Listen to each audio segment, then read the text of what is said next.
بسم اللہ الرحمن الرحیم۔ معزز ناظرین، ادب کے ساتھ عرض ہے کہ چینل کو سبسکرائب کریں، یہ تو انتہائی عزت افزائی ہوگی، لیکن جو بھی دوست کسی بھی قسط کو سنتا ہے لائک تو ضرور کر دیا کریں۔ ہم ساری محنت آپ کی خوشی کے لیے ہی کرتے ہیں، آپ کے لائک کرنے سے ہماری عزت افزائی ہوگی، اور کوئی کمی بیشی کمنٹ کر کے لازمی بتا دیا کریں۔ ہماری پوری کوشش ہوتی ہے کہ ہم آپ کی ہدایت کا جواب دیں اور اس پر عمل بھی کریں۔ لائک لازمی کر دیا کریں، شکریہ۔ گمنام ہیرو کے معزز ناظرین، السلام علیکم۔ آئیے چلتے ہیں کہانی کی طرف۔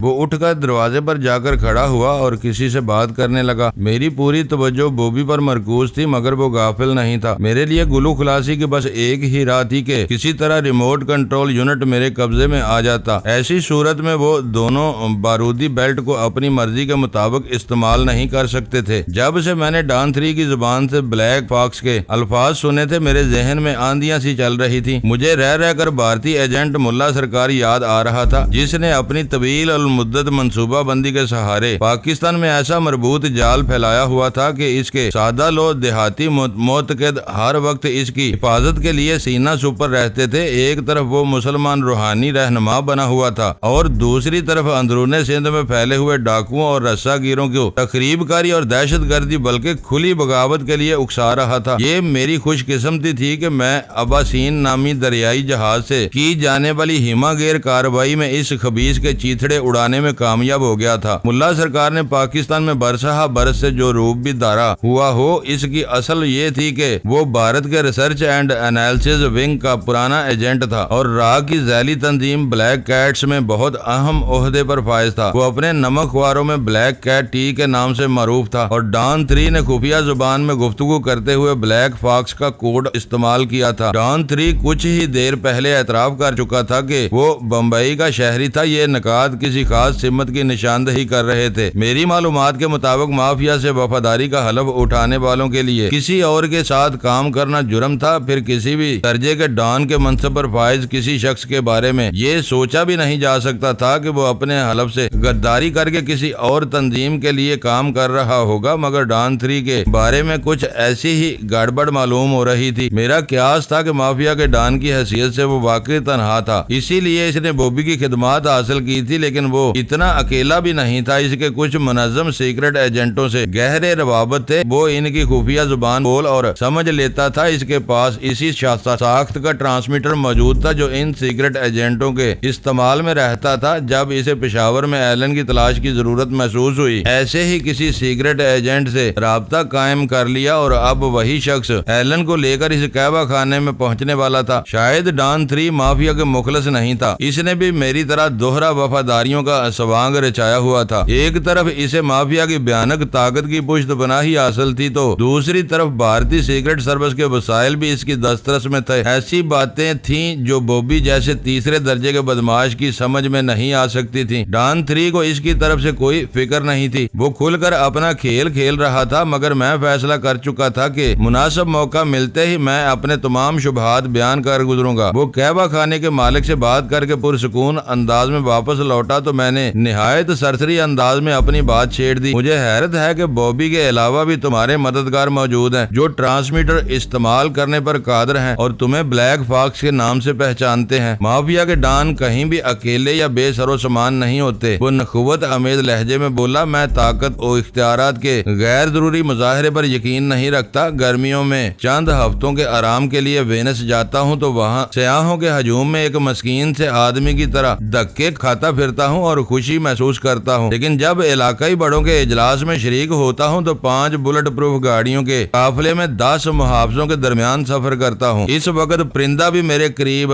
پر نہیں مار سکتا۔ تمہیں یہ سب بتانا ضروری ہے، کہیں تم یہ نہ سمجھ لینا کہ پیال کے فرش پر اپنے ساتھ بیٹھے ہوئے اس درویش کو آسانی سے زیر کر لو گے۔ مجھ پر جب قہر و غضب کی لہر سوار ہوتی ہے تو مجھے انسان کیڑوں سے زیادہ حقیر اور بے بکت نظر آنے لگتے ہیں۔ میں یہ باتیں بہت اچھی طرح طرح جانتا ہوں۔ میں نے نرمی سے اس کی بات کاٹ دی۔ میں نے مافیا میں شامل ہونے سے پہلے شی والوں کا جاہو جلال بھی دیکھا ہوا ہے۔ میں تمہارے خلاف کوئی بات نہیں سوچ سکتا۔ مجھے معلوم ہے کہ تمہیں اپنی کینچلی بدلنے میں زیادہ دیر نہیں لگے گی۔ مجھے بس ایک بات پر حیرت ہے کہ میں مافیا میں اکا دکا کوڈ ورڈز کے استعمال کے بارے میں جانتا ہوں۔ ایسے پاس ورڈ ہر شخص کی ضرورت بنتے رہتے ہیں، لیکن مجھے یہ بھی معلوم نہیں تھا کہ ہمارے یہاں کوئی باقاعدہ خفیہ زبان بھی استعمال کی جاتی ہے۔ تم بہت روانی سے وہ زبان بول رہے تھے۔ تم کیا کہنا چاہ رہے ہو؟ اس نے مجھے گھورتے ہوئے پوچھا۔ کچھ بھی نہیں، میں نے سادگی سے کہا۔ بس تمہاری زبان سے بلیک فاکس کا پاس ورڈ سن کر میرا ذہن کہیں اور بہک گیا تھا۔ میرا خیال ہے کہ میں تمہاری خفیہ زبان پہلے بھی کہیں سن چکا ہوں۔ میرا اندھیرے میں پھینکا ہوا تیر ٹھیک نشانے پر بیٹھا اور وہ یک بیک بگڑ کر بولا، چبا چبا کر باتیں نہ کرو، صاف صاف بتاؤ کہ تم کیا کہنا چاہ رہے ہو۔ یہ زبان تم نے کہاں سنی تھی؟ شاید تم نے ملا سرکار کا نام سنا ہو۔ میں نے قدرے توقف کے بعد کہا اور ڈان 3 کے چہرے پر ایک رنگ سا آ کر گزر گیا۔ ملا سرکار کا نام سنتے ہی اس کے دیدے ایک سیکنڈ کے 1000ویں حصے کے لیے پھیل کر معمول پر آ گئے تھے۔ یہ کون ہے؟ اس نے منہ بگاڑ کر سوال کیا، مگر اس کی آواز کھوکھلی تھی۔ بلیک کیٹس کا ایجنٹ تھا۔ میں نے اس کی دکھتی راگ کو مزید دباتے ہوئے کہا، میں نے اسے کئی بار ایسی زبان میں گفتگو کرتے ہوئے سنا تھا۔ مجھے حیرت ہے تمہیں بھارتی سیکرٹ سروس والوں کی زبان پر اتنا عبور ہے۔ بلیک کیٹس اور ملا سرکار سے تمہارا کیا تعلق ہے؟ اس نے تیکھے لہجے میں جوابی کارروائی شروع کر دی۔ شاید تمہیں معلوم نہیں کہ میں نے شی سے اپنا تعلق ختم کرنے اور مافیا میں شریک ہونے کے درمیان خاصے دنوں تک آزادانہ کام کیا ہے۔ یہ سب باتیں ان ہی دنوں میرے علم میں آئی تھیں۔ ہو سکتا ہے یہ انڈین سیکرٹ سروس والوں کی خفیہ زبان رہی ہو۔ وہ یک لگتی نرم پڑ گیا۔ میں نے کریٹوگرافی کی صورت میں یہ زبان بمبئی میں قیام کے دنوں میں سیکھی تھی، جو اب میرے کام آ رہی ہے۔ یہ بہت حیرت ناک بات ہے۔ خفیہ زبانیں انتہائی محدود حلقوں میں مخصوص مقاصد کے لیے استعمال کی جاتی ہیں۔ ان سے باہر یہ بالکل محمل ثابت ہوتی ہیں۔ تم خوش نصیب ہو کہ تمہیں اس زبان کو جاننے والے کارکن مل گئے۔ ایسا کم ہی ہوتا ہے۔ یہی دعویٰ تمہارے بجائے کسی اور نے کیا ہوتا تو میں اسے ماننے سے انکار کر دیتا۔ تم مجھ سے بھی انکار کر سکتے ہو، اس سے میری صحت پر کوئی فرق نہیں پڑے گا، وہ چڑچڑے لہجے میں بولا۔ میں خاموش ہو گیا۔ میرے لیے یہ بات باعث تشویش تھی کہ مجھے کیپٹن بابر سے بات کیے کافی دیر ہو چکی تھی۔ ہوٹل سے میری روانگی کے بعد اکبر خان نے یقیناً اسے مزید تفصیلات سے باخبر کر دیا ہوگا، لیکن اس کے باوجود ان لوگوں نے کوئی آپریشن شروع نہیں کیا تھا۔ اگر فوج یا اسپیشل ٹاسک فورس کے کسی یونٹ نے اکبر خان کے ماموں کے ہوٹل کا رخ کیا ہوتا تو ڈان 3 کا آدمی ٹرانسمیٹر پر اس کے بارے میں ضرور ذکر کرتا اور ڈان 3 اس بارے میں مجھ سے باز پرس کرتا۔ اس کی مکمل خاموشی کا مطلب یہ تھا کہ ہوٹل کے حالات میں کوئی تبدیلی رونما نہیں ہوئی تھی۔ ایلن کی متوقع آمد کے پاس منظر میں وہ صورتحال میرے لیے مایوس کن تھی۔ تھوڑی دیر بعد قہوہ خانے کے دروازے پر ایلن موجود ہوا۔ اس کے پیچھے ایک دراز قامت درشت چہرے اور دوہرے جسم والا شخص بھی نظر آ رہا تھا۔ ڈان 3 نے ان دونوں کو دیکھتے ہی اندر آنے کی ہدایت کی اور وہ اپنے جوتے باہر چھوڑ کر اندر آ گئے۔ میرا دل اچھل کر گویا حلق میں دھڑکنے لگا۔ وہ باہر چمکتے ہوئے سورج کی تیز روشنی میں رہ کر اس نیم روشن اور تنگ کمرے میں آئے تھے، اس لیے چند ثانیوں تک ان کی بصارت پوری طرح کام نہیں کر سکی، لیکن آپس میں ہاتھ ملاتے ہوئے جو ہی ایلن نے مجھے پہچانا، اس کے دانے سے بے ساختہ تحیر زدہ آواز برآمد ہوئی، اوہ ڈینی تم یہاں ہو، تم پھر بول رہے ہو؟ میرا نام ڈینی نہیں تنویر ہے۔ میں نے گرم جوشی سے اس کا ہاتھ دباتے ہوئے احتجاج کیا۔ سوری، اس نے خوش دلی سے کہا، نام سے کوئی فرق نہیں پڑتا، میں ڈینی کہوں یا تنویر ایک ہی بات ہے۔ مجھے یہ دیکھ کر خوشی ہوئی کہ تم آزاد اور زندہ ہو۔ زندہ ضرور ہوں لیکن آزاد نہیں ہوں، میں جلدی سے بول پڑا تاکہ ڈان 3 کی زہر افشانی سے پہلے ہی اسے صحیح صورتحال کا احساس دلا سکوں۔ میرا اندازہ تھا اب تک تمہیں مارا جا چکا ہوگا۔ وہ ایک گہرا سانس لے کر بولا، مجھے حیرت ہے کہ تم اس کھلے کمرے میں آزادی کے ساتھ بیٹھے ہونے کے باوجود خود کو قیدی سمجھ رہے ہو۔ یہ جھوٹ بولنے کا عادی ہے، ڈان 3 نے سخت اور کھردری آواز میں کہا۔ تم اس کی باتوں پر دھیان دیے بغیر یہ بتاؤ کہ تمہاری کوسٹر میں اس کے ساتھ اور کتنے لوگ سفر کر رہے تھے؟ لمحہ بھر کے لیے میری اور ایلن کی نظریں چار ہوئیں۔ اس وقت وہ تینوں پوری طرح اسی کی طرف متوجہ تھے۔ میں نے ان کی نظریں بچا کر ایلن کو آنکھ ماری اور وہ اپنے ذہن پر زور دیتے ہوئے بولا، کوسٹر میں ڈینی سمیت کل 15 مسافر تھے، کیا تمہیں اس کے علاوہ کسی اور کی بھی تلاش ہے؟ اس کے جواب نے میرا دل خوش کر دیا۔ وہ اپنے کام کے سلسلے میں مجھ سے مدد لینے کا خواہاں تھا۔ اسے یہ معلوم تھا کہ مجھے اسلحے کے زور پر چلتی گاڑی سے اغوا کیا گیا تھا۔ میں جن لوگوں کے رحم و کرم پر تھا وہ میرے دوست ہرگز نہیں ہو سکتے تھے۔ وہ کایا آدمی تھا، میری آنکھ کے اشارے سے بھانپ چکا تھا کہ اسے اس اس ڈرامے میں کیا کردار ادا کرنا ہے، اس کے مبہم جواب پر ڈان 3 بنا کر رہ گیا۔ میں دوسروں کی نہیں، ڈینی کے ساتھیوں کی بات کر رہا ہوں، وہ گرایا۔ یہ تو اکیلا ہی تھا، ایلن نے معصومیت سے جواب دیا۔ چیخا سرائے سے اس نے صرف اپنا کرایہ ادا کیا تھا، اور وہ کون تھا جو لنڈی کوتل میں اس کے ساتھ ٹہلتا پھر رہا تھا؟ پتا نہیں، ایلن اس کی گراہٹ سے مرعوب ہوئے بغیر بولا۔ لمبے سفر میں بہت سے اجنبی ایک دوسرے سے مانوس ہو جاتے ہیں، ہو سکتا ہے وہ بھی ایسا ہی کوئی مسافر ہو۔ اس بارے میں تنویر ہی کچھ بتا سکے گا، میں نے لنڈی کوتل میں اس پر زیادہ دھیان نہیں دیا تھا۔ ایلن کے جواب نے میرا دل مزید خوش کر دیا۔ وہ بہت سمجھداری سے ڈان 3 کو چکر دے رہا تھا۔ اس کے مفاہمانہ رویے نے میرے سر پر سے ایک بہت بڑا فوری خطرہ ٹال دیا تھا۔ اور وہ عورت کون تھی جو اس کے ساتھ ہی کوسٹر سے نیچے اترنے کے لیے تیار ہو گئی تھی؟ ڈان 3 کی آواز پر جلاہٹ اور مایوسی غالب آنے لگی تھی۔ مجھے نہیں معلوم، وہ قدرے ترشی کے ساتھ بولا۔ تم مجھ سے کس لہجے میں بات کر رہے ہو؟ مجھے یہاں کیوں بلایا گیا ہے؟ اچانک ہی وہ اپنے ساتھ آنے والے کی طرف مڑ گیا۔ تم نے کہا تھا کہ تم لوگ بزنس کی بات کرنی چاہتے ہو، لیکن یہاں تو اس طرح پوچھ گچھ ہو رہی ہے جیسے میں تمہارا مجرم ہوں۔ اس کو ہتھے سے اکھڑتے دیکھ کر ڈان 3 فوراً ہی ہوش میں آ گیا اور سنبھل کر بولا، تمہیں بزنس ہی کے لیے یہاں بلایا گیا ہے، لیکن یہ اتفاق ہے کہ تم ڈینی کو جانتے ہو۔ نہیں، ایلن نے برہمی سے اس کی بات کاٹ دی۔ یہ اتفاق نہیں ہو سکتا کہ تم نے اسی پوچھ گچھ کے لیے مجھے تلاش کر کے یہاں بلوایا ہے۔ اب تم مجھے زیادہ دیر تک بیوقوف نہیں بنا سکتے، تم بلا وجہ بگڑ رہے ہو۔ اسے لانے والے نے حلق کے بال کہا، چلو ڈینی پر لعنت بھیجو، اب ہم کام کی باتیں کریں گے۔ یہ بتاؤ کہ تم قہوہ پینا پسند کرو گے؟ اخلاقاً یہ سوال سب سے پہلے کیا جانا چاہیے تھا، ایلن نے تلخی سے کہا۔ قہوہ پینے میں کوئی حرج نہیں ہے۔ قہوہ موجود تھا۔ ڈان 3 نے مزید 2 پیالیاں طلب کی اور پھر ہیروین کے بارے میں گفتگو شروع کر دی۔ ایلن نے اسے بتایا کہ کوسٹر کے ذریعے آنے والے مسافر اپنے سامان میں چھپا کر تقریباً 7 کلو ہیروین لائے تھے، لیکن جمرود روڈ کے مہاجر کیمپ میں سفر ختم ہونے کے بعد وہ سب نامعلوم ٹھکانوں کی طرف رخصت ہو گئے تھے۔ انہیں تلاش کرنا ممکن نہیں۔ اس کی اپنی تحویل میں 5 کلو مال موجود تھا۔ وہ اسے مناسب داموں پر فروخت کرنے پر آمادہ تھا اور خود بھی کسی معقول خریدار کی تلاش میں تھا۔ اس موقع پر درشت رو شخص نے اچانک وہی بولی بولنی شروع کر دی جو میں ڈان 3 کو ٹرانسمیٹر پر بولتے ہوئے سن چکا تھا۔ ایلن حیرت سے منہ پھاڑے اسے دیکھتا رہا۔ وہ دونوں اپنی باتوں میں مصروف تھے تو ایلن نے مجھ سے مخاطب ہو کر اپنی الجھن کا اظہار کیا۔ وہ مقامی زبانوں سے واقف نہیں تھا، لیکن ان کے صوتی آہنگ سے مانوس تھا۔ اس نے اندازہ لگایا تھا کہ وہ دونوں کوئی اور ہی بولی بول رہے تھے۔ مجھ سے پہلے بوبی نے اس کے خیال کی تائید کر دی۔ اس دوران میں ڈان 3 اپنی گفتگو ختم کر چکا تھا۔ بات ہو جانے کے بعد ایلن کو لانے والے شخص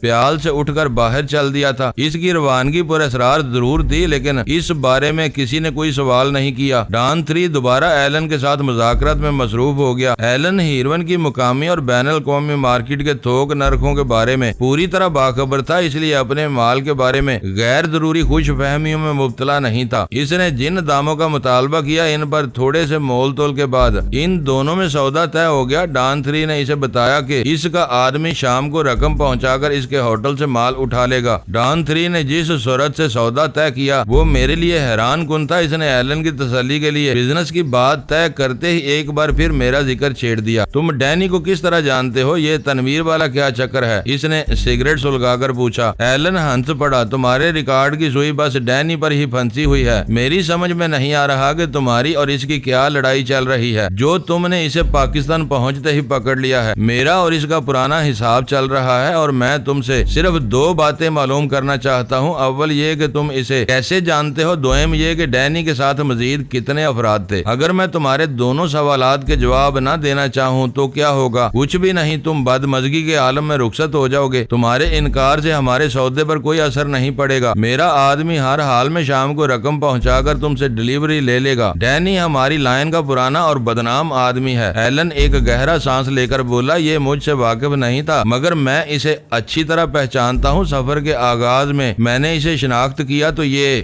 بگڑ گیا اور دعویٰ کرنے لگا کہ اس کا نام ڈینی نہیں تنویر ہے، اور میں نے نیم دلی سے اس کا دعویٰ تسلیم کر لیا۔ تمہارے دوسرے سوال کا جواب میں پہلے ہی دے چکا ہوں کہ ڈینی اکیلا تھا۔ راستے میں اس نے دوسرے مسافروں سے دوستی کر لی ہو تو وہ اور بات ہے۔ تمہیں معلوم ہونا چاہیے کہ افغانستان اور پاکستان کے درمیان تنہا سفر کرنے والی خوبصورت لڑکیاں مالدار اسامیوں کو پھانسنے کے چکر میں رہتی ہیں۔ ہو سکتا ہے کہ ڈینی کے ساتھ کوسٹر چھوڑنے پر آمادہ ہونے والی لڑکی بھی عورتوں کے اسی بدنام قبیل سے تعلق رکھتی ہو۔ میں اس سے زیادہ کچھ کچھ نہیں جانتا۔ ڈینی کا کہنا ہے کہ وہ دونوں اس کے ساتھی تھے۔ ڈان 3 نے اسے مجھ سے بڑھانا چاہا۔ یہ جو چاہے کہتا رہے، اسے اپنی کھال بچانے کا حق حاصل ہے۔ ایلن نے بے پرواہی سے کہا، میں اتنا جانتا ہوں کہ ان تینوں نے مجھ سے الگ الگ رابطہ کیا تھا اور اپنے اپنے کرائے خود ادا کیے تھے۔ تم مجھے مشکل میں ڈال رہے ہو۔ ڈان 3 کی آواز سے بے بسی مترشح ہونے لگی۔ مجھے فردانہ نامی ایک سفید فام عورت کی تلاش ہے، وہ افغانستان میں ڈینی کے ساتھ دیکھی جاتی رہی تھی۔ اس کے بارے میں خدا ہی بہتر جانتا ہوگا۔ وہ شانے اچکا کر بولا، ہو سکتا ہے کہ ڈینی اسے تل کر کھا گیا ہو۔ میں ایسی کسی عورت کے وجود سے لا علم ہوں۔ تمہیں یہ تو معلوم ہوگا کہ ڈینی کے بقیہ 2 ساتھی کس ہوٹل میں گئے تھے۔ کوسٹر کا سفر ختم ہوتے ہی مسافروں میں افراتفری پھیل گئی تھی۔ ڈینی کے اغوا کے واقعے کے بعد وہ سب ہی خوفزدہ تھے۔ جس کا جدھر منہ اٹھا وہ ادھر نکل گیا۔ اس بارے میں تمہاری کوئی مدد نہیں کر سکوں گا۔ ناصر باغ کے مہاجر کیمپ پر سفر ختم ہونے کے بعد مجھے کسی کی منزل کا علم نہیں ہو سکا۔ پھر تم چاہو تو واپس جا سکتے ہو، ڈان نے روکھے لہجے میں کہا، اور ایلن فوراً اٹھ کر کھڑا ہو گیا۔ ایلن نے اس وقت جس خوبصورتی کے ساتھ ڈان 3 کو چکر دیا، اس کی بنا پر میرے دل میں اس کے لیے جگہ پیدا ہو چکی تھی۔ کسی نے سچ ہی کہا ہے کہ کبھی کھوٹا سکہ بھی کام آ ہی جاتا ہے۔ ایلن کو ہمارے پاس سے گئے ہوئے چند ہی لمحے گزرے ہوں گے کہ اسے لانے والا شخص واپس آ پہنچا۔ اس کے چہرے پر ہوائیاں اڑ رہی تھی اور وہ بری طرح بکھلایا ہوا تھا۔ اس نے اندر آتے ہی اپنی خفیہ بولی میں کچھ سرگوشیاں شروع کر دیں۔ اس کے چڑھے ہوئے سانسوں سے اندازہ ہو رہا تھا کہ وہ کافی دور سے دوڑتا ہوا آ رہا تھا۔ اس کی بات پوری ہونے سے پہلے ہی ڈان 3 پھاڑ کھانے والی نظروں سے مجھے گھورنے لگا۔ اس بازار میں پیراملٹری فورسز کو کیا کرتی پھر رہی ہے؟ پیراملٹری فورسز کا ذکر سنتے ہی مجھے خوشی ہوئی۔ میرا دھیان اسپیشل ٹاسک فورس کی طرف گیا تھا، مگر میں نے انجان بن کر کہا، میں کیا بتا سکتا ہوں؟ تمہارا آدمی کیا خبر لایا ہے؟ وہ تم تینوں کو تلاش کرتے پھر رہے ہیں۔ نوارد حلق کے بل گرایا۔ انہوں نے کئی راستوں سے نمودار ہو کر پورے بازار کی ناکہ بندی کر لی ہے۔ میں نے ان کا کیا بگاڑا ہے جو وہ مجھے تلاش کریں گے؟ یہ ڈان ہی کا کوئی معاملہ نظر آتا ہے۔ بکواس مت کرو، ڈان بڑک اٹھا۔ یہ اکبر خان کی نمک حرامی معلوم ہوتی ہے۔ سچ سچ بتاؤ کہ تم دونوں فون پر کس سے بات کر رہے تھے؟ میں فلائٹ انفارمیشن والی بودھی کہانی کو نہیں مانتا۔ اگر تم اپنے الفاظ میرے منہ میں ڈال کر اپنی مرضی کی بات کہلوانا چاہتے ہو تو میں یہ بھی کہہ سکتا ہوں کہ اکبر خان نے 69 فیلڈ ریجیمنٹ کے کیپٹن بابر کو فون پر میرے اور تمہارے بارے میں سب کچھ بتا دیا تھا۔ ڈان 3 کی آنکھیں حیرت سے پھیل گئیں۔ وہ فوری طور پر ایک لفظ بھی نہ کہہ سکا۔ لہجہ بھر کے بعد وہ بولنے کے قابل ہوا تو اس کی آواز سے اعتماد رخصت ہو چکا تھا۔ یہ کیپٹن بابر کون ہے؟ اس سے اکبر خان کا کیا رشتہ ہے؟ اس نے بابر کو میرے بارے میں کیا بتایا تھا؟ ایک ساتھ اتنے سوال۔ میں نے ایک گہرا سانس لے کر کہا، یہ سب تمہارا وہم ہے۔ میں نے وہی کچھ کہہ ڈالا ہے جو تم سننا چاہ رہے تھے، ورنہ ان باتوں کا حقائق سے دور کا بھی واسطہ نہیں ہے۔ اکبر خان میری نگرانی کے کام سے اکتایا ہوا تھا۔ وہ پشاور سے کراچی جانے والی پروازوں کا وقت معلوم کر رہا تھا۔ ڈان 3 چند ثانیوں تک اندر ہی اندر بال کھانے کے بعد نوارد پر برس پڑا۔ باہر کچھ ہو رہا تھا تو تمہیں یہاں تک دوڑ لگانے کی کیا ضرورت تھی؟ کہیں سے اپریٹس کے ذریعے ہی مجھے باخبر کر سکتے تھے۔ بار بار کی غیر ضروری آمد و رفت سے اس قہوہ خانے کا مالک شبے میں پڑ گیا تو ہم یہاں سے بھی محفوظ نہیں رہ سکیں گے۔ ہو سکتا ہے وہ ادھر ہی آ جائیں۔ اس نے اپنی بھاری آواز میں خدشہ ظاہر کیا۔ وہ بہت تیزی کے ساتھ پورے بازار میں پھیل رہے تھے۔ وہ دکانداروں وغیرہ سے 3 مشتبہ آدمیوں کے بارے میں پوچھ گچھ بھی کر رہے ہیں۔ اس وقت میں باہر نکلنے کا خطرہ مول نہیں لوں گا، ڈان 3 نے فیصلہ کن لہجے میں کہا۔ اب تم جاؤ اور باہر کے حالات پر نظر رکھو۔ میدان صاف ہو جائے تو مجھے خبر دے دینا۔ یہاں آنے کی ضرورت نہیں، اپریٹس استعمال کر لینا۔ یہاں سے روانہ ہو کر میں خیبر ہوٹل جاؤں گا۔ وہ سارے جھکا کر تیزی کے ساتھ واپس لوٹ گیا۔ ڈان کے چہرے پر تشویش کے سائے لرزاں تھے۔ میرا خیال ہے کہ ڈینی جھوٹ نہیں بول رہا۔ کچھ دیر کی خاموشی کے بعد بوبی نے کہا، بڑا نادر خیال ہے۔ ڈان 3 نے جلے بھنے انداز میں کہا، کیا میں اس کا سبب جان سکتا ہوں؟ کسی کے ایک فون پر فوجی دستے اس طرح حرکت میں نہیں آتے۔ بوبی اپنے باس کے تن سے کسیانہ ہو رہا تھا۔ ڈینی افغانستان میں تھا، وہاں سے آتے ہی ہمارے قابو میں آ گیا۔ اسے کسی سے رابطہ کرنے کا موقع ہی نہیں ملا۔ نیم فوجی افسروں میں اکبر خان کا اتنا رسوخ نہیں ہو سکتا کہ اس کے ایک فون پر گھنٹہ بھر میں پورا بازار مسلح دستوں سے بھر جائے۔ یہ کوئی اور ہی چکر معلوم ہوتا ہے۔ ہو سکتا ہے کہ ہم بلا وجہ پریشان ہو رہے ہوں۔ اس کی بات میں وزن تھا۔ ڈان 3 چند ثانیوں تک سوچتا رہا۔ میں خاموشی سے اس کے رد عمل کا جائزہ لے رہا تھا۔ آخر کار وہ اٹھ کھڑا ہوا۔ تم ڈینی کی طرف سے ہوشیار رہنا، میں باہر سے کچھ سن گن لینے کی کوشش کرتا ہوں۔ یہ کوئی اور چکر ہوتا تو ان لوگوں کو 100 نفری ٹولی کی تلاش نہ ہوتی۔ ہمیں اکبر خان کے ماموں کا ہوٹل چھوڑے ہوئے بہت دیر ہو چکی ہے۔ بوبی کا ذہن پوری طرح کام کر رہا تھا۔ کوئی سوچ بھی نہیں سکتا کہ ہم ابھی تک اسی بازار میں موجود ہوں گے۔ اکبر خان مقامی ہے، اگر وہ مجھ سے غداری کر ہی بیٹھا ہے تو اسے لوگوں سے معلوم ہو سکتا ہے کہ ہم کن راستوں سے گزرے تھے۔ اگر کسی نے ہمیں بازار سے نکلتے ہوئے نہیں دیکھا تو ہماری یہاں موجودگی کی نشاندہی ہو سکتی ہے۔ وہ چوکٹ سے اپنے جوتے پہن کر باہر نکل گیا۔ چند قدم چلنے کے بعد وہ اس طرح رک کر کھڑا ہو گیا کہ اس کی پشت کا ایک حصہ مجھے نظر آ رہا تھا۔ میں نے پہلے بھی اکبر خان پر کامیابی سے ڈورے ڈالے تھے، اس بار پھر مجھے ایک موقع مل گیا تھا۔ اگر بوبی محب وطن پاکستانی تھا تو میں تھوڑی سی محنت کے بعد اسے شیشے میں اتارنے میں کامیاب ہو سکتا تھا۔ ڈان 3 کی واپسی کے بعد وہ موقع سرے سے ضائع ہو جاتا۔ تم غلط آدمی کے لیے کام کر رہے ہو۔ فیصلہ کرنے کے بعد میں نے تیز سرگوشیانہ لہجے میں بوبی سے کہا، تم شروع سے اب تک ہونے والی تمام باتیں سنتے رہے ہو۔ مجھے پورا یقین ہے کہ یہ شخص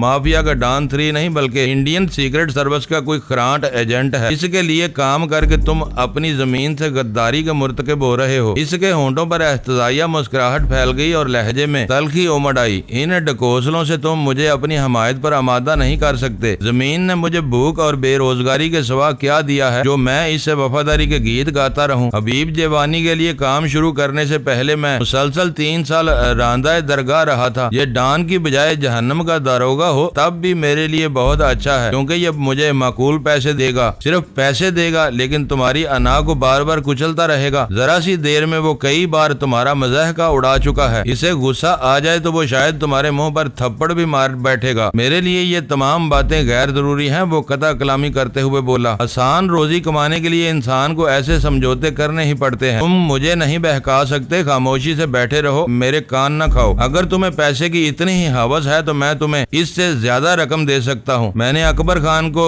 کی جانے والی پیشکش اس کے سامنے بھی رکھ دی۔ رقم سامنے ہوتی تو میں غور کر سکتا تھا۔ سوکھے وعدے مجھے نہیں بہلا سکتے۔ موت کی دہلیز پر پہنچے ہوئے ایک قیدی کے وعدوں پر میں ذرا بھی اعتبار نہیں کر سکتا۔ اب زیادہ بک بک کرو گے تو میں تمہاری یہ تمام ہردہ سرائیاں ڈان کے سامنے دہرا دوں گا۔ اگر تم بے قصور ہو تو یقین رکھو کہ مکاؤ والے بدماشوں کی گواہی کے بعد ڈان تمہیں چھوڑ دے گا اور تم سیٹھ حبیب جیوانی کی جگہ سنبھال لو گے۔ تم بات ہی نہیں سمجھ رہے۔ یہ ڈان ہوتا تو مجھے پریشانی نہ ہوتی، کراچی پہنچنے کے بعد مجھے آزادی ہی مل جاتی، لیکن یہ شخص ڈان نہیں، راہ کا ایجنٹ ہے۔ یہ ہر حال میں مجھے قتل کر کے رہے گا۔ میں مقدر کے لکھے کو نہیں ٹال سکتا۔ اس نے مغموم انداز میں سر ہلا کر کہا، اگر تمہاری موت اسی طرح آنی ہے تو وہ آ کر رہے گی۔ تمہیں ہر حال میں انتظار کے جہنم سے گزرنا ہوگا۔ اسی وقت ڈان لوٹ آیا اور وہ بہت زیادہ متفکر نظر آ رہا تھا۔ اسی چوکی میں تلاشی کا زیادہ زور ہے، اس نے کہا۔ قہوہ خانے کے مالک کو بھی شبہ ہو گیا ہے، ہم یہاں بیٹھے رہے تو بہت آسانی کے ساتھ پکڑے جائیں گے۔ ہمیں فوراً یہاں سے نکلنا چاہیے۔ ریموٹ کنٹرول مجھے دے دو، میں ڈینی کو ساتھ لے کر آگے چلوں گا۔ تم کچھ فاصلے سے ہمارے پیچھے آؤ گے۔ میری کوشش ہوگی کہ میں من سلوا ہوٹل کی طرف سے ساؤتھ سٹی روڈ پر نکلوں، لیکن باہر کے حالات کی روشنی میں راستہ بدل بھی سکتا ہے۔ باہر سے ٹیکسی لے کر ہمیں ہوٹل پہنچنا ہے۔ ہم یہاں سے نکلنے میں کامیاب ہو گئے تو پھر کوئی ہماری راہ نہیں روک سکے گا۔ اور تم کان کھول کر سن لو کہ چند ثانیوں کے توقف کے بعد وہ بولا، میری طرف متوجہ ہو گیا، تم نے زبان یا عمل سے ذرا بھی چالاکی دکھانے کی کوشش کی تو میں ریموٹ کنٹرول کا پش بٹن دبانے میں تاخیر نہیں کروں گا۔ یہ بات یاد رکھنا کہ اونچی نیچی عمارتوں اور ہر قسم کے خلل کے باوجود یہ ریموٹ کنٹرول 2 کلومیٹر کے دائرے میں کام کرتا رہتا ہے۔ اس کی رینج میں تم ہر لمحے میری زد میں رہو گے۔ تم اسی وقت تک محفوظ رہو گے جب تک ہم خطرے سے باہر ہیں۔ میں یہ سب باتیں سمجھ رہا ہوں، وقت خراب کرنے کے بجائے باہر نکلو، میں نے کہا۔ بوبی باہر نکلتے ہی ایک طرف چل دیا۔ اس نے جانے سے پہلے ریموٹ کنٹرول یونٹ ڈان 3 کے حوالے کر دیا تھا۔ اس کے بعد ہم دونوں باہر آ گئے۔ ڈان 3 نے کاؤنٹر پر رقم ادا کی تو کیش پر بیٹھا ہوا شخص بہت غور سے اس کی طرف دیکھ رہا تھا۔ میں نے اسے آنکھ سے اشارہ کیا۔ میں اس وقت ہر چیز کا سہارا لینے پر تلا ہوا تھا۔ میرا خیال تھا کہ میری وہ حرکت کاؤنٹر والے کے شبہات کو تقویت پہنچائے گی اور وہ ہماری تلاش میں آنے والوں سے پورا تعاون کرے گا۔ چوک کے ایک کنارے پر فوجی وضع کی 2 گاڑیاں کھڑی ہوئی تھیں۔ وہاں ملیشیا جیسی مقامی یونیفارم میں کئی مسلح جوان پہرے پر مامور تھے۔ باقی لوگ سامنے والی گلیوں اور دکانوں میں پھیلے ہوئے تھے۔ وہ بھی ہم لوگوں کے آگے نکلنے کے انتظار میں سگریٹ کے ایک کیبن پر رک گیا تھا۔ قہوہ خانے کا حساب بے باک کرنے کے بعد ڈان 3 تیزی سے مڑا اور داہنی طرف چل دیا۔ میں پہلے ہی جائزہ لے چکا تھا کہ اس سمت میں ملیشیا والوں کی تعداد نہ ہونے کے برابر تھی۔ تیزی سے نکل چلو، ادھر میدان صاف ہے۔ اس نے میرے کان کے نیچے سرگوشی کی۔ میں نے اپنی رفتار بڑھا دی۔ بوبی کے قریب سے گزرتے ہوئے میری نگاہ ڈان کے اس آدمی پر پڑی جو خفیہ زبان میں مہارت رکھتا تھا۔ وہ تھوڑے ہی فاصلے پر منڈلا رہا تھا۔ ہم تیزی سے آگے جا رہے تھے کہ اچانک ایک دکان سے نکلنے والا نیم فوجی ڈان 3 سے آ ٹکرایا۔ اس کے پیچھے مزید 3 مسلح افراد موجود تھے۔ ڈان بے خیالی میں اس سے ٹکرایا تھا۔ جو ہی اس نے ان لوگوں کی وردیاں دیکھی وہ بری طرح بوکھلا گیا۔ میں خود بھی اس عجیب اتفاق پر ششدر رہ گیا تھا۔ ڈان 3 اس سے معذرت کر کے آگے بڑھنے ہی والا تھا کہ ان میں سے ایک نے اسے روک لیا۔ ٹھہرو، تم کون ہو اور یہاں کیا کرتے پھر رہے ہو؟ ہم سیاح ہیں، دوسرے لوگوں کی طرح یہاں کی سیر کر رہے ہیں۔ ڈان نے جلدی سے کہا، ہمارے ساتھ آؤ، اسی افسر نے کہا اور کچھ فاصلے پر کھڑی ہوئی گاڑی کی طرف چل دیا۔ باقیہ 3 مسلح افراد نے ہم دونوں کو اپنے نرگے میں لے لیا۔ وہ واقعہ اتنے غیر متوقع انداز میں پیش آیا کہ ڈان کو ایک لمحے کے لیے بھی کچھ سوچنے کا موقع نہیں مل سکا اور ہم دونوں آگے بڑھ گئے۔ میں نے کن آنکھوں سے دیکھا کہ میری بیلٹ کا ریموٹ کنٹرول یونٹ ڈان کی ہتھیلی میں دبا ہوا تھا۔ گاڑیوں کے قریب پہنچتے ہی میں نے اکبر خان کو دیکھا۔ وہ مسلح افراد کی ایک ٹولی کے ساتھ کھڑا ہوا تھا۔ دوسروں کو ہماری طرف متوجہ پا کر وہ بھی مڑا اور مجھ پر نگاہ پڑتے ہی وہ بے ساختہ چلا اٹھا، اوے ڈینی خان، خدا کا شکر ہے کہ ہم سب کی محنت برباد نہیں ہوئی۔ مجھے پتا چل گیا تھا کہ تم لوگ چوک پر کہیں غائب ہو گئے تھے، لیکن مجھے یہ امید نہیں تھی کہ یہ لوگ ابھی تک تمہیں یہیں لیے بیٹھے ہوں گے۔ اس وقت بازار میں 60 آدمی تمہیں تلاش کر رہے ہیں۔ وہ بڑھ کر پرجوش انداز میں مجھ سے بغل گیر ہو گیا اور ایک ہی سانس میں پوری رویداد بیان کرتا چلا گیا۔ وہ کارروائی اکبر خان کی مخبری پر عمل میں لائی گئی تھی۔ اس کے رویے نے وہاں موجود لوگوں پر دوست اور دشمن کی پوزیشن واضح کر دی۔ اسی کے ساتھ ڈان 3 قہر بار نگاہوں کا مرکز بن گیا۔ خبردار! مسلح جوانوں کے تیور بانپتے ہی ڈان 3 غضبناک آواز میں گرایا، کسی نے بھی مجھے ہاتھ لگانے کی کوشش کی تو میں ڈینی کے بدن کے چیتھڑے اڑا دوں گا۔ یہ کہتے ہوئے اس نے اپنا داہنا ہاتھ آگے کی طرف پھیلا لیا۔ اس کی ہتھیلی میں سیاہ رنگ کا ریموٹ کنٹرول یونٹ دبا ہوا تھا اور اس کا انگوٹھا اس یونٹ کے بٹن پر رکھا ہوا تھا۔ ڈان 3 کے الفاظ پر وہ سب ہی چونک پڑے۔ پھر وہاں موجود افراد میں سے ایک مسلح شخص میرے سامنے آ گیا۔ سر، میں STF کا مہراب خان ہوں، لوکل یونٹ کمانڈر۔ اپنا تعارف کراتے ہوئے اس نے اپنا داہنا ہاتھ آگے بڑھا دیا تھا۔ میں نے اس سے گرم جوشی سے مصافحہ کرتے ہوئے ایک نئی خود اعتمادی محسوس کی۔ کیپٹن بابر کا تعلق باقاعدہ فوج سے تھا۔ وہ فوج کے ڈسپلن کا پابند تھا اور کسی بڑی سے بڑی اطلاع پر بھی شہری معاملات میں مداخلت کرنے کا اختیار نہیں رکھتا تھا۔ وہ جب تک اپنے مجاز افسران کو اعتماد میں لے کر ان سے کسی پیش رفت کی اجازت لیتا، معاملات کہیں سے کہیں پہنچ سکتے تھے، جبکہ اسپیشل ٹاسک فورس کے افسران اپنی سباب دید پر کہیں بھی کوئی بھی کارروائی کر سکتے تھے۔ ان کا کمانڈر مقامی سطح پر بڑے سے بڑا فیصلہ بھی خود ہی کر لیتا تھا۔ عام طور پر اسپیشل ٹاسک فورس کی کارروائیوں کو مقامی انتظامیہ کی پشت پناہی حاصل نہیں ہوتی تھی، مگر میرا تجربہ تھا کہ مقامی حکام چشم پوشی کام لے کر ان سے دور ہی دور رہتے تھے۔ اسلحہ لانے والی لانچ الحدید پر چھاپے اور ٹریڈ لائن کی تباہی کے معاملات حساس نوعیت کے تھے، اس لیے ان کارروائیوں میں STF کے ساتھ دوسرے اداروں نے بھی سرگرمی سے حصہ لیا تھا۔ ان تمام پہلوؤں سے گہری واقفیت کی بنا پر مجھے امید ہو چلی تھی کہ میرا معاملہ صحیح ہاتھوں میں پہنچ چکا تھا۔ یہ کون ہے اور کیا کہہ رہا ہے سر؟ مہراب خان نے حقارت سے ڈان 3 کی طرف دیکھ کر پوچھا۔ یہ بلیک فاکس ہے اور جو کچھ کہہ رہا ہے درست ہے۔ یہ اپنے ہاتھ میں موجود ریموٹ کنٹرول کا بٹن دبائے گا اور میری کمر کے گرد بندھی ہوئی بارودی بیلٹ میرے چیتھڑے اڑا دے گی، میں نے افسردگی سے کہا۔ معزز ناظرین، لائک کریں، شیئر کریں اور کمنٹس باکس میں پاک آرمی زندہ باد، پاکستان پائندہ باد کا نعرہ ضرور درج کر کے اپنے ملک پر فخر کریں اور پاکستان کی بنیادیں مضبوط کرنے میں اپنا کردار ادا کریں۔ ویڈیو دیکھنے کا شکریہ۔ معزز ناظرین، اپنا خیال رکھیے گا اور ہمارے چینل کا بھی۔ ISI پاک آرمی زندہ باد، پاکستان پائندہ باد۔